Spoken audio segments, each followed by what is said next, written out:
Hi everybody, this is Barry Schwartz. I'm doing the Search Buzz video recap remotely today. Hope it comes out okay, the final version. Today is Friday, December 3rd, and I'm doing this from St. Louis. So I wanted to go through the news this past week that we covered over at the Search Engine Roundtable at seroundtable.com. The first thing I wanted to discuss was something that Google changed based on a New York Times article. New York Times published an article called "A Bully Finds a Pulpit on the Web." And basically, the premise of the story was that one specific merchant and some others probably were using or abusing customers in order to rank higher in Google. What I mean by that is that they were purposely going ahead and treating customers poorly just because they were able to benefit from that in Google. Basically, they were thinking that any bad publicity or negative publicity or any publicity at all would actually improve their Google rankings. And this happened. I think this article was published on Sunday, and a lot of people wrote about it over the week. And what's interesting is that we posted about that on November 29th, which is Monday. I think it was 2 days ago, Wednesday. Google posted that they are going to make a major change to the algorithm to impact these specific sites that are pretty much abusing their customers in order to benefit the Google search rankings. Google said they're going to be ranking based on some merchant service quality factors. So Google said instead, and I'll quote you, "In the last few days, we developed an algorithm solution which detects the merchant from the Times article, along with hundreds of other merchants that are, in our opinion, provide extremely poor customer service or user experience. The algorithm we incorporated in our search ranking represents an initial solution to this issue, and Google users are now getting a better experience as a result." So Google made a specific change in order to address that specific merchant, as well as merchants like them that treat their customers poorly. So in some sense, Google's using some type of merchant ranking factor to rank search results, which is pretty interesting. I also found it interesting that Google made a quick change to their algorithm based on a single story at the New York Times. Happy to see them do that, but it was significant. Second story is that Google specifically did an interview with Danny Sullivan this week. Google and Bing and Microsoft did an interview with Danny Sullivan at Searchland, and he went through some of the factors that Google might use in terms of social ranking factors. Google and Bing both say they specifically use Twitter in their ranking algorithms. Let me quote some of the interview. Danny asked if an article is retweeted or referenced much in Twitter, do you count that as a signal outside of finding any no-followed links from the natural search results? I'm sorry. Bing says we do look at social authority of user. We look at how many people we follow, how many people they follow, and they can use this weight and listen to in regular search as it carries much more weight in Bing social search than it does in the other results. Yes, Google said they do use this as a signal. They use this as a signal in our organic and news ranking algorithm. We use this to enhance our news results, specifically News Universal, by marking how many people share this article. But they also say they use this in organic results. So there's a whole interview with Danny asking lots of questions to Bing and Google on how they actually use social factors such as Facebook and Twitter in their web search ranking algorithm. It's a pretty interesting article. We have more information about this on December 2nd at seroundtable.com. December 1st, I posted about how Google News has updated their algorithm and has dropped many publishers. Google News has specifically went after cracking down on low-quality and spammy news sources. Specifically, Google's Matt Cutts said that in a tweet a couple weeks ago, where he said the news folks are actually starting a nice crackdown on low-quality, spammy news sources. The problem is, when Google ever does a crackdown and updates their algorithms, it always means that some publishers that shouldn't be hit by this spam detection tool is hit, and unfortunately there are people who are hit by this stuff that shouldn't be. There's always false positives. So that means Google has done some things. People are complaining in the forums. If you are hit by this thing and you're no longer in Google News, you might want to check out this post on December 1st at SRLTable.com. The Google News forum isn't much help, but you could go ahead and complain with other people, and that might help you going forward. Who knows? Maybe Google will take a look at it and they'll put you back in the index. This morning I wrote about how Google is going to improve their DMCA requests and counter notices for copyright issues. We have a lot in Google Web Search and bloggers that people copy your content and they outrank you in the search results, or they do other things and they pretty much copy your content. Google knows it's a specific issue specifically and tremendously online, where it's just a bigger issue online than it is in print. And because of that, Google has announced that they'll be taking several steps to improve this in the next several months. They said they're going to go ahead and make sure to act within 24 hours by improving their DMC takedown requests for Google products, starting with Blogger and Web Search. They also said they're going to go ahead and improve their counter notice tools for people who think they were wrongly removed for these DMC takedown requests. Google also said they are going to prevent terms that are closely associated with privacy or piracy from appearing in autocomplete.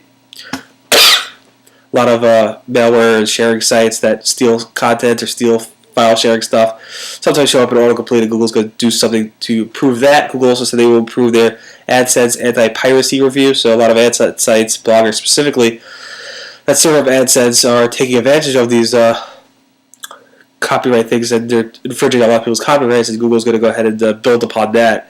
Finally, they're experimenting with a authorized preview content to experiment to make authorized preview content more readily accessible in the search results. So Google's going to be doing lots of things in the future to hopefully improve these DMC takedown requests and that process overall. Next topic is Google.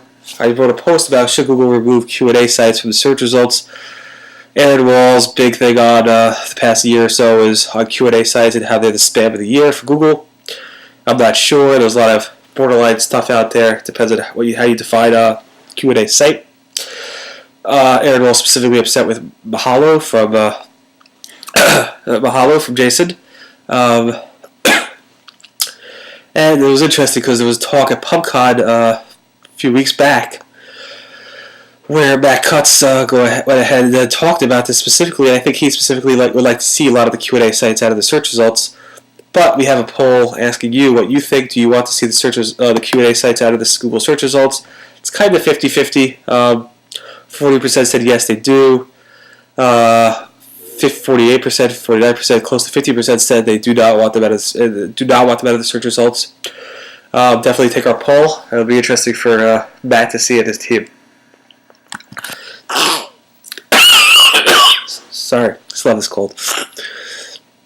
A new thing with Google Maps is that if you are Google Places and you're verified, if somebody tries to make an edit to your place page, Google might go ahead and send you an email that they're making this edit. They might ask you to verify this.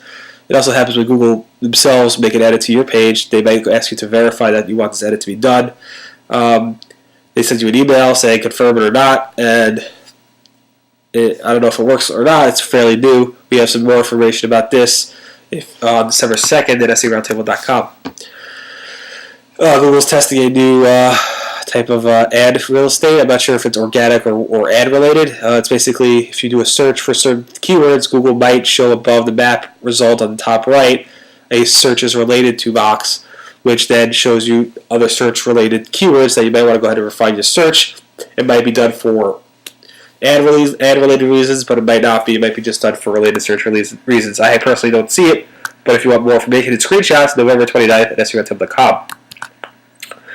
There are a lot of complaints in the AdSense forum that people are not able to access the access control feature in the AdSense console. Google is aware of this problem. And basically, you can see who has access to log in to see the AdSense data, but you aren't able to remove their access for some reason. Google said they are working on this as fast as they can, and they're working on an issue, and they'll hopefully resolve it soon. But this has been going on for months, from what I understand. We have more information about this on December 2nd at SARoundtable.com. Google has finally added back the report offensive images feature. So basically, if you go to Google's image search and you do a search, and you click on the Save Search filter in the top right, you drop it down, you'll see a report offensive image feature that's back there. It was removed twice before, and Peter Lindsay, the PM project manager at Google on image search, said in the tweet, the report image link has been dusted off and relaunched. The removal process should be much clearer now. Yes, it should be. Hopefully it will stay. I'm not sure why it was removed. The only problem is, if you search for Oreos still in Google, at least when I wrote that post a day or two ago, and still today, there is still an offensive image that comes up, which I reported several times personally to Google, and so have many others. The question is, why is it still there? We have more information about this on December 2nd at SARoundtable.com. Google had a special logo this week. It was for Rosa Parks. Rosa Parks is well known for her refusing to move off, to basically move out of her seat for a white passenger back during the Civil Rights Movement. This is the 55th anniversary of that. It's not her birthday. It's the 55th anniversary of the date that she refused to move off the bus. So there's a lot of discussion about that. We had a logo. It was pretty nice. It was also National or World AIDS Day. And Yahoo had a special logo that day. Google was somewhat criticized for not having a little ribbon as well on the Google search results for that day. We have more information about this, pictures of the logos on December 1st at SARoundtable.com. It is Hanukkah, and hopefully our Hanukkah theme will be live on the Search Engine Roundtable a little bit later today, hopefully by the time you see this video. But Google has a special little treat. If you do a search for Hanukkah-related keywords, you'll see, obviously, the decorations on the right-hand side, like a pole type of decoration with Jewish stars by the ads, which they always do every year to decorate the ads. They do this for Christmas, they do this for Kwanzaa and all the major holidays during the holiday season. But if you look on the left-hand side and you do a search for Hanukkah, the everything icon, which is usually a generic icon just to symbolize everything, in the search results for 5 minutes is a little dreidel, which is pretty cute. So definitely take a look at that. Hopefully I'll post a picture of it as well. We have posted about those pictures on December 2nd. I posted the SpinCon Israel agenda. SpinCon XMX Israel agenda is now posted. It's live at searchmarketingexpo.com/SpinCon, spelled SPHINNCON. We have 10 sessions starting at 9 a.m. to 6 p.m. 2 sessions running concurrently at each time. We have a Googler coming from the web search team or from the web search quality team. We have over 30 or so speakers or so. Chris Sherman from Searchland is coming. It's going to be a great show. We already sold well over 200 tickets. This is the most we ever sold to date, and we still have a nice amount of time to go to sell more tickets. So hopefully that will be going well. Sorry about that. Hold up. Still not in my place right now. Sorry. So again, if you haven't registered and you're in the region, in the Midwest, Mideast, let's say, if you're in the Middle East, you definitely want to check it out. We have posted that on November 30th. We'd love to have you there. I'll be the person organizing the event, so definitely look forward to seeing you. Let's see, Wednesday night, December 1st, we launched our 4th version of the Search Engine Roundtable, a brand new design. It's very magazine look-like. It's built from the ground up. We no longer are a movable type. We have our own custom CMS. I'm very, very proud of it. It looks great, I think. It highlights a lot of features. Has a much improved commenting system, a lot of new sharing features. Categories are much more accessible. There's a lot more cool new features that I have there. I'm very excited to play with it. Plus, this video will be featured always on the right-hand side, the latest video on the right-hand side of the page. So, pretty cool. Definitely check it out and let us know. The reason we launched it this past Wednesday night was because that's when we actually launched the blog. At least the system of the blog, our first post was on December 2nd, which was the day after we launched the actual functional blog. And it is our 7th year of Search Engine Roundtable. We covered 7 years of search. I covered 7 years of search at the Search Engine Roundtable. I started December 2nd, 2003. So yesterday was our 7th year anniversary. I have a whole post about I basically do my yearly recap of the past year on this date because most people do it at the end of the year. It's pretty much the end of the year, so I figured I'd do it on our anniversary date. I go through the most important topics we covered over the past year. And they include, I'll just summarize right now quickly, Google Mayday, Google Caffeine, Google Instant, Google Jazz, and obviously the Yahoo and Bing migration, plus real-time social search. Outside of that, obviously, there was, Ask.com, no longer being in search as well. So those are the main key themes. I go through literally probably close to 100 posts that I think are the most important for the past year. We probably posted thousands. I think we posted almost 2,000 posts this year. Most of them came from me, myself, because I'm the one. I try to be the only one who ran on this site, unless we have some guest authors. And we have all the links to all those most important posts over the past year or so. Thank you so much for reading every day. Thank you so much for being such a loyal and great user. Thanks so much for watching these videos as well. That pretty much recaps the Search Buzz video recap. Again, thank you so much for your loyal readership and viewership. I really appreciate it. I apologize for my cold and stuff, and hopefully this video came out well. Anyway, have a great weekend, and I'll see you guys next week. Today is Friday, December 3rd, and this is the Search Buddy video recap. The news we covered over the Search Roundtable at seroundtable.com over the past week. Thanks so much, and have a great weekend.